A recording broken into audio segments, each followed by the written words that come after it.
12 New Jersey's Della Cruz is in East Orange tonight. Della, the first fire broke out just 24 hours ago. What can you tell us about this latest one?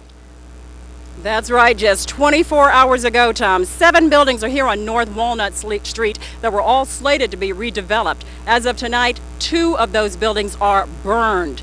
There were 4 buildings that were occupied, but fortunately none of those buildings were affected by fire.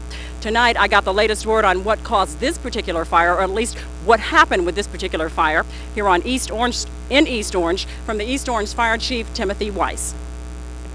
Arrival, the companies were faced with heavy smoke on the top floor and a cockloft area. They started an interior attack of the fire.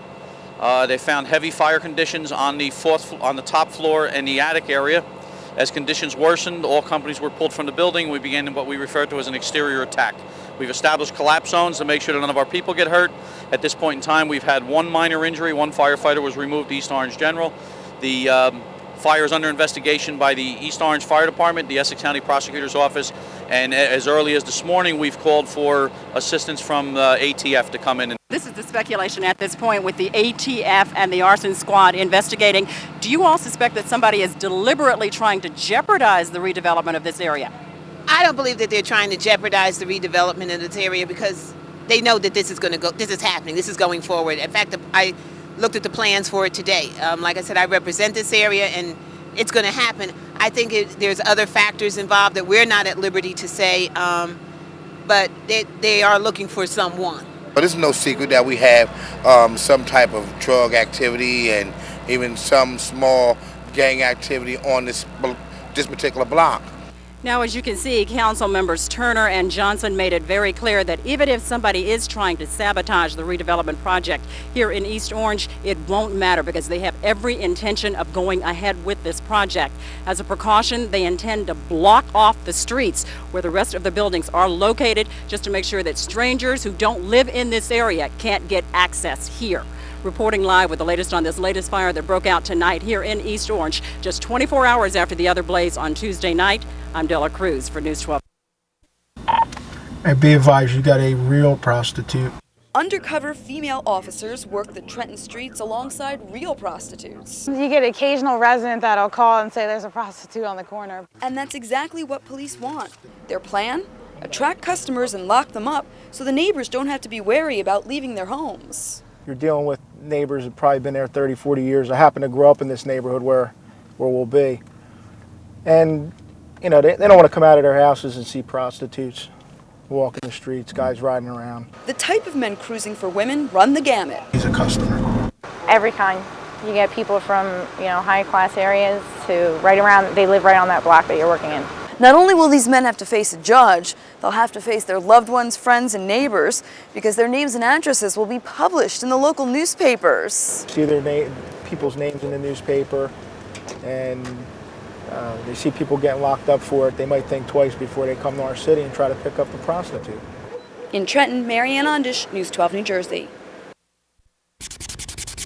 I didn't think they took one chance to think about how I would feel by them doing that. Marking out precious memories. That's what Andre Jackson says educators did when they used magic markers to color over pictures of him and his boyfriend in his high school yearbook. That's what they're showing the world, like, oh, that's wrong, you can't do that, and it's not right, because it's not wrong. We're just as normal as anybody else. Andre paid $150 for his own yearbook page. Friends and fellow students found out Newark's superintendent of schools, Marion Bolden, considered his picture illicit and ordered it be colored over. Gay rights group Garden State Equality thinks the more accurate word for this is homophobia. What they did Thursday afternoon was black out this picture, but left pictures of heterosexual couples in there kissing. Not only is Garden State Equality demanding the superintendent issue a public apology, they also want brand new yearbooks redistributed, and this time they don't want anything blacked out. It was a blatant demonstration of bigotry. It violated the New Jersey's law against discrimination, which bars discrimination based on sexual orientation. News 12 New Jersey's Michelle Sievers in Irvington tonight with the very latest. Michelle. Len, there is a saying that lightning never strikes in the same place twice. Well, it did today, and spectators here at Irvington Park got the shock of their lives. The attack happened around 2:30 Sunday morning, so of course it was dark out, but the 23-year-old victim wasn't walking in this parking lot by herself. She was with a friend and they were walking to a car. That's when the guy came out of the darkness, grabbed her around the waist from behind, and there was a struggle, during which time she was able to open the passenger side door, get herself inside the car, and then kick away her attacker. Police say the entire struggle lasted about a minute. John Kleekamp joins us from the scene. John, what more can you add to what we know? Well, Dell, that wooded area is part of a park, and apparently a lot of children were out playing right at the time that plane started having some kind of difficulties and went down. I'm going to get out of the shot and we're going to zoom in and show you what's going on right now. You can see the wreckage in there just inside the tree line, and there are a lot of first responders still here on the scene from a number of agencies. Now let's go to some of the video we shot when we first got on the scene. We are being told by the mayor of Howell Township that the pilot of this small plane was killed. The pilot killed, and there is no indication that anybody else was on board the plane.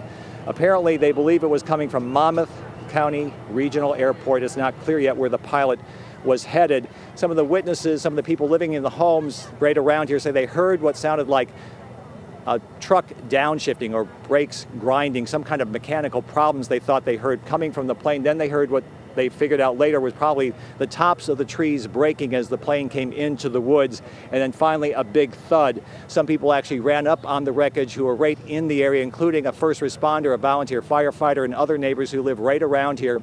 They approached the plane, but they did see flames starting to grow, and they backed up. They did try to yell out to the pilot. They did not get a response. Again, the mayor saying that the pilot was killed, and it's not clear at this point that there was anybody else on the plane but the pilot. Have no information yet on where the pilot was headed, but we are getting more information, and we will have much more coming up a little bit later here on News 12 New Jersey. Della, back to you.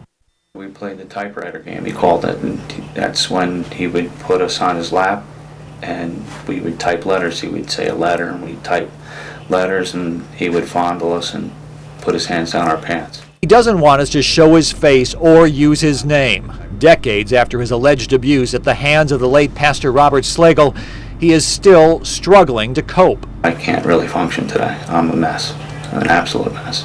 And according to the lawsuit filed by attorney Robert Fugi Jr., the man is hardly alone.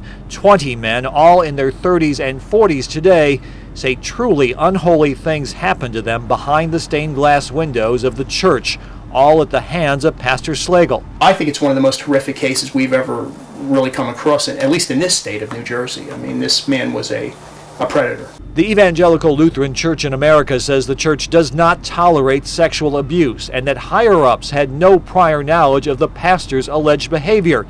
It also suggests that too much time has passed, noting the allegations are more than 25 years old. But the plaintiff and the lawyers say time has not healed the wounds. I'll have to live with this the rest of my life. I don't think I'll ever have closure.